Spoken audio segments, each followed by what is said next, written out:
करेला गोश्त रेडी हो चुके हैं यहाँ पर। ये देखिए मैंने करेले सारे इस तरह से छील लिए हैं। अब अस्सलाम वालेकुम, आज आपको मैं दिखाऊंगी आसान तरीका कि करेले के बीज कैसे निकालते हैं। अब ये देखिए मैंने निकाले हैं बीज और छिलका भी इसका ख़राब नहीं हुआ। इस तरह से हाफ़ कर लेना है। हाफ़ करने का तरीका क्या है, इस तरह से दरमियान में से आपने करेले को कट कर लेना है। ऐसे हमने कट कर लिया। कुछ ख़राब भी होती हैं, इसको हमने कट कर देना होता है, एक तरफ कर देना होता है। अच्छा जी, आपका टाइम ज़ाया ना हो तो यहाँ पर मैं आपको दिखाती हूँ। यहाँ पर देखें एक कट हमने इस तरफ लगाना है, उसके बाद हमने यहाँ पर लगाना है दूसरा कट। अगर हाथ में पकड़कर आपसे कट ना लगे तो आप जो है इसको रख भी सकते हैं कहीं पर।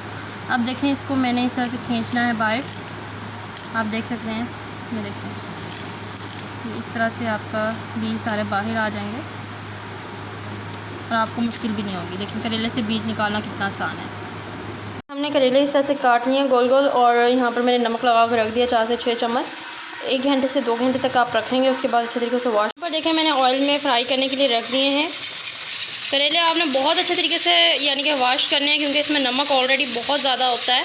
नमक क्योंकि लगाते हैं कड़वाहट निकालने के लिए, तो आपने बहुत अच्छे से वॉश करने हैं। हल्का इस तरह से चम्मच चलाते जाएंगे, इसको फ्राई कर लेना है आपने अच्छे तरीके से। जलाने नहीं देना आपने, हल्का सा चम्मच चलाते जाएंगे। हर 2 से 3 मिनट बाद अच्छे तरीके से फ्राई हो जाएंगे। आपने इस तरह से करेले को बिल्कुल फ्राई कर लेना है। अभी 1 से 2 मिनट और पकाएंगे, जलाने नहीं है, सिर्फ हमारा मकसद रेड करना होता है। इस तरह से हल्का हल्का आपने सख्त करना होता है इसको, फिर खाने में ऐड होकर खुद ब खुद नरम हो जाते हैं। इस तरह से हमारे करेले यहाँ पर रेडी हो चुके हैं। अच्छे तरीके से छान कर अब जो है हम उसमें गोश्त में शामिल करेंगे।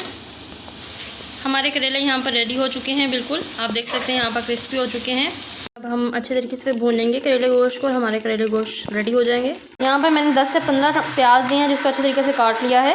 2 चम्मच जितना हमने ऑयल लिया है। अब यहाँ पर प्याज डालेंगे। अच्छा, एक प्याज मेरा साब्ता भी चला गया है तो कोई मसला नहीं है।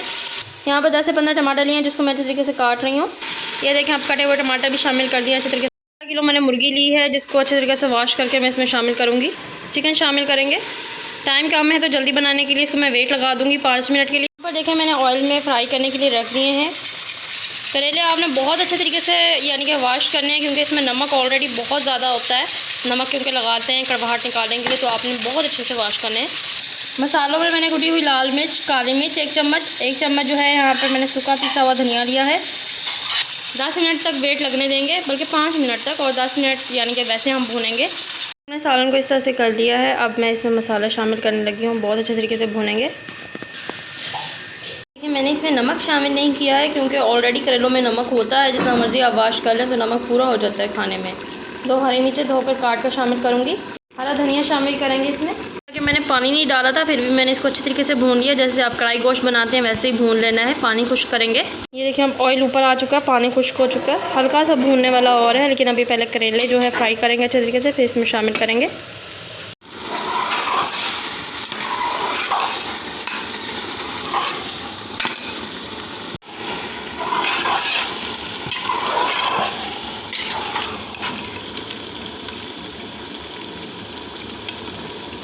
हमारे खाने के लिए करेले गोश्त तैयार हैं। अब हम इसको बाउल में निकालेंगे।